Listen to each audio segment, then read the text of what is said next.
اوپر چوٹی سرے سے لے کر نیچے تک کردار نام کی کوئی شے نہیں بچی ہماری قوم میں. قوم ہی نہیں رہی الا ماشاء اللہ. میں ہمیشہ استثناء کے ساتھ بات کر رہا ہوں. ہر شخص دوسرے کے ساتھ دھوکہ بولنے پر ہے. کیا حکمران کیا محکوم جھوٹ بولتے, دھوکہ دہی کرتے ہیں, ظلم کرتے ہیں, زیادتی کرتے ہیں. اور نبی کی پہچان دکھی پریشان حالوں غریبوں کی دلجوئی ہے, ان کے مسائل کو حل کرنا ہے. کتنے لوگ ہیں جو آج بڑائی کا نام لیتے ہیں اور پسے ہوئے کروڑوں لوگوں کا خیال کرتے ہیں, ان کو خیال آتا ہو. ہر اشرافی یا بڑے کی بات کرتا ہے. ہر بڑے کو بڑے کے مفادات عزیز ہیں. غریب جل رہا ہے غربت میں, پریشان حالی میں, بے روزگاری میں.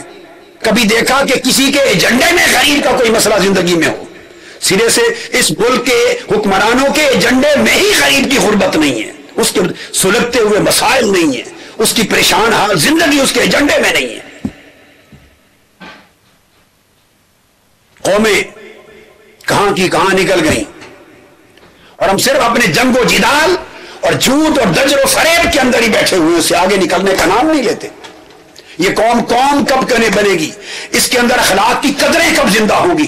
اس کے اندر سچائی کب آئے گی؟ اس کے اندر وفاداری کب آئے گی؟ غریب پروری کب آئے گی؟ اخلاق کب آئے گا؟ سیرت کب آئے گی؟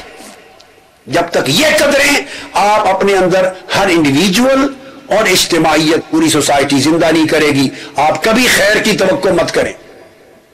آپ کا مقدر آسمان سے یوں ہی ایسے من و سلوہ اور مائدہ کی طرح نہیں اتر جائے گا کہ مقدر بدل جائے. ہر فرد ہے ملت کے مقدر کا ستارہ. ہر شخص کو اپنی زندگی میں انقلاب لانا ہوگا. ہر شخص سچائی کا پیکر بنے, وفاداری کا پیکر بنے, امانت کا پیکر بنے. ہر شخص دوسرے کے دکھ کا خیال کرے. جب آپ اپنی زندگی سے انقلاب شروع کریں گے, نیچے سے پوری قوم کا کردار بدل جائے گا, تو اوپر کوئی دھوکہ دہی کرنے والا آپ کا اوپر نہیں آ سکتا. یاد رکھ لیں, جب آپ شکوہ کرتے ہیں نا کہ حکمران دھوکہ کرتے ہیں, حکمران اس قوم سے کبھی دھوکہ نہیں کر سکتے جو قوم خود دھوکے کرنے والوں کی نہ ہو. جب قوم خود دھوکے باز ہوتی ہے, ان کو حکمران دھوکے باز ملتے ہیں. جب قوم غلط فیصلے کرتی ہے, حکمران غلط ملتے ہیں, لیڈر غلط ملتے ہیں. جب قوم کے لوگ جھوٹ بولتے ہیں, ان کے نمائندے جھوٹ بولنے والے ملتے ہیں. ایک دوسرے کی لوٹ مار استحصال کرتے ہیں, تو ان کے لیڈر استحصال کرنے والے ملتے ہیں. یہ ایک پروسیس ہے. آپ یہ فیصلہ کبھی نہیں کر پائیں گے کہ مرغی پہلے ہے یا انڈا پہلے. یہ ایک چکر ہے, سائیکل ہے. اس کو کہیں سے تو آپ سٹارٹ کریں گے, اور وہ سٹارٹ کا آسان طریقہ ہر فرد اپنی زندگی کا آغاز کرے. آقا علیہ السلام کی میلاد اور محبت کا دم بھرنے والے حضور کی سیرت پاک کو, اطاعت طیبہ کو, اتباع کو, اسوہ مبارکہ کو اپنا روشنی کا مینار بنا کے لائف کی چینج کا آغاز کریں. آپ دیکھیے پوری قوم کا عالم کیا ہے. کہیں یہ دھوکہ دہی ہے, کہیں نماز سے غفلت ہے, کہیں عبادت سے غفلت ہے, کہیں اطاعت نہیں ہے, کہیں جھوٹ ہے, کہیں دجر ہے, کہیں فریب ہے, کہیں خیانت ہے, کہیں بددیانتی ہے, کہیں یہ عالم ہے, کہیں درندگی ہے, دہشت گردی ہے, انتہا پسندی ہے, گردنیں کٹ رہی ہیں.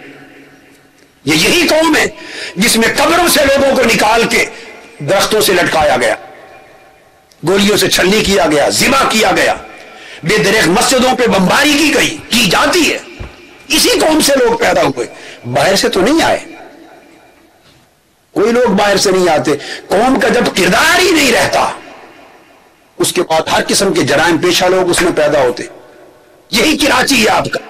کتنی ہزار دکانیں جلا دی گئی. کوئی باہر سے آئے تھے لوگ یہ کرنے والے. کبھی جلوسوں پر فائرنگ ہے, کبھی آگ لگا دی جاتی ہے. یہ خدا کا عذاب ہے ہماری قوم پر, اس لیے کہ قوم نے خدا کا حیا چھوڑ دیا ہے, مصطفیٰ کا حیا چھوڑ دیا ہے, دین کا حیا چھوڑ دیا ہے. کمٹمنٹ نہیں رہی. اللہ نے انعام کیا تھا آپ پر 1947 میں, اللہ اور مصطفیٰ کے خدا اور مصطفیٰ کے نام پر آپ کو خطہ زمین دیا تھا, مل گیا, اس نعمت کی قدر نہیں کی, دھوکہ کیا. قائد اعظم گئے, اس کے بعد دھوکہ دہی کا سارا تاریخ آ گئی. یہ سیرت کا ایک ایسپیکٹ ہے. آخری بات, اسی صحیح بخاری کی دوسری حدیث لیتا ہوں جس سے سیرت طیبہ کی دوسری بات آپ کے گوش گزار کروں گا. اور اس سیرت طیبہ کے بیان کی جو خطیب ہیں وہ ام المومنین حضرت خدیجہ الکبریٰ رضی اللہ تعالیٰ عنہ. انہوں نے آقا علیہ السلام کی سب سے پہلا خطاب حضور علیہ السلام کی سیرت پر، پہلے بیان ہو چکے، راہب کا خطاب تھا بچپن کا، یہ سب خطاب بیان ہو چکے. اب آقا علیہ السلام کے اعلان نبوت کے بعد پہلا خطاب جو سیرت کا ہوا وہ بتاتا ہوں. صحیح بخاری مومنین عائشہ صدیقہ رضی اللہ تعالی عنہ ہے، اور اس کی سگنیفیکنس کیا ہے کہ زوجہ ہیں، زوجہ ہیں. زوجہ گھر والی سے بہتر شوہر کے حالات سے واقف کوئی نہیں ہوتا. ہم 100 پردے اپنے اوپر شرافت کے، بناوٹ کے، تقوی کے، نیکی کے ڈال ڈول کے نکلیں، 100 کو دھوکہ دے سکتے ہیں، مگر بیوی بچوں کو دھوکہ کوئی نہیں دیا جا سکتا. وہ آپ کی زندگی کو ننگا دیکھتے ہیں، بے نقاب دیکھتے ہیں، شب و روز دیکھتے ہیں، خلوت و جلوت دیکھتے ہیں. یہ جو ہم رونا روتے ہیں کہ بچے کہنا نہیں مانتے، کس لیے کہنا مانے؟ آپ نے ان کو اپنی زندگی کا رخ دکھایا کیا ہے؟ اگر والدین کو بچے دیکھتے ہوں کہ جھوٹ بولتے ہیں، بچے کیوں سچ بولنا سیکھیں گے؟ بچے دیکھتے ہوں ماں باپ نماز نہیں پڑھتے، بچے کیوں نماز پڑھیں گے آپ کے کہنے پر؟ بچے دیکھتے ہوں کہ ملاوٹ کرتے ہیں، حرام خوری کرتے ہیں، رشوت خوری کرتے ہیں، دھوکہ کرتے ہیں، وہ بچے کیوں نیک اور پارسا بنیں گے؟ ان کے سامنے ماڈل لائف کا کیا ہے؟ گرم دے دیں. اب صحیح بخاری کی حدیث ہے، جب آقا علیہ الصلوۃ والسلام پر اللہ پاک نے رسالت کا وقت آیا، جب ایک تھا اعلان نبوت بعثت، ایک تھا حکم رسالت. جب کھلا اعلان ہوا تو آقا علیہ الصلوۃ والسلام کے اس وقت گھر تشریف لائے حضرت خدیجہ الکبریٰ رضی اللہ تعالی عنہا نے آپ کو کپڑی اڑا دی، چادر اڑا دی. جب چادر اڑا دی تو انہوں نے اس مقام پر آقا علیہ السلام کے سامنے گفتگو کی گھر میں. وہ گفتگو کیا تھی؟ اس میں فرمایا اللہ واللہ ما یحزنک اللہ ابدا انک لتصل الرحیم وتحمل الکلب وتکسب المعدوم وتقری الضیف وتعین علی نوائب الحق. یا رسول اللہ، خدا کی قسم اللہ پاک آپ کو کبھی تنہا نہیں چھوڑے گا، اللہ تعالیٰ آپ کو کبھی پریشان نہیں فرمائے گا. بس رکھ کے چلے جاؤ. اللہ تعالیٰ آپ کو کبھی پریشان نہیں فرمائے گا. آپ کے اندر میں نے اپنی زندگی میں 5 خوبیاں دیکھی ہیں. 5 خوبیاں کیا ہیں؟ سب سے پہلے میں نے دیکھا ہے کہ آپ نے ہمیشہ صلہ رحمی کی ہے، اپنی خونی رشتے مدد کی ہے. اب ایک ماڈل ہے ایک کریکٹر کا، ذرا سنتے ہیں، یہ پیکیج ہے پورا. جہاں خونی رشتے ہیں، کتھ اینڈ کن، ان کو ہمیشہ اپنے ریلیشنز کے ساتھ بھلائی نیکی کی ہے. پھر آپ نے کیا کیا ہے؟ جہاں کسی غریب کو دیکھا ہے آپ نے ہمیشہ غریب کا بوجھ اٹھایا ہے، اس کی مدد کی ہے. جہاں کسی معدوم کو دیکھا ہے جو بالکل ڈپرائیوڈ ہے تو آپ نے اس ڈپرائیوڈ کا اکنامک ڈیڈ لاک ختم کرنے کے لیے اس پر وسائل خرچ کر کے اس کی حاجت مندی دور کی ہے. کوئی مہمان آ گیا ہے آپ کے دروازے پر، آپ نے خود کھانا نہیں کھایا، اس کو کھلا دیا ہے، اس کی مدد کی ہے.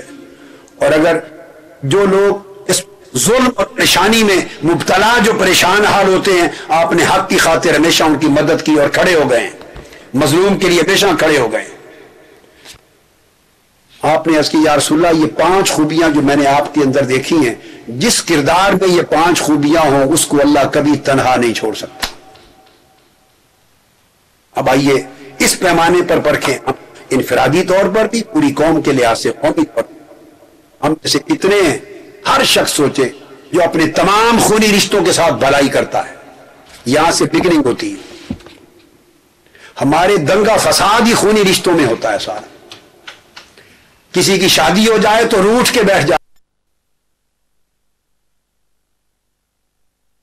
ایک مہینہ ان کو ذلیل اور رسوا کرتے ہیں، موقع تلاش کرتے ہیں، اس کی خوشی برباد کرتے ہیں. روٹھ گئے ہیں جی، اب شادی پہ نہیں آنا. انتہا. اور جب باتیں ان کی سن لو تو ایک بات میں معقولیت نظر نہیں آتی سوائے کڑ کڑ کے، تماشے کے، سوائے بغض کے، اناد کے، حسد کے اور تماشے. کچھ نہیں اس کے اندر حقیقت ہوتی. اللہ پاک نے رحم کو اپنی رحمت اور رحمان میں سے نکالا ہے. جو اپنے خونی رشتوں کے ساتھ بھلائی نہیں کر سکتا وہ سوسائٹی سے کیا بھلائی کرے گا. ہمارے ہاں شریکے اور مقدمے بازی بھی خونی رشتوں میں ہوتی. آج بھائیوں کا خون سفید ہو گیا ہے, بھائی بہنوں کو کوئی خیال نہیں کرتا. وسائل دیے ہیں بھائی کو کسی نے, بہنیں بھوک سے مر رہی ہیں, کوئی پوچھتا نہیں, اور بڑے بڑے لنگر بناتے چلاتے ہیں, یا دیگے پک رہی ہیں.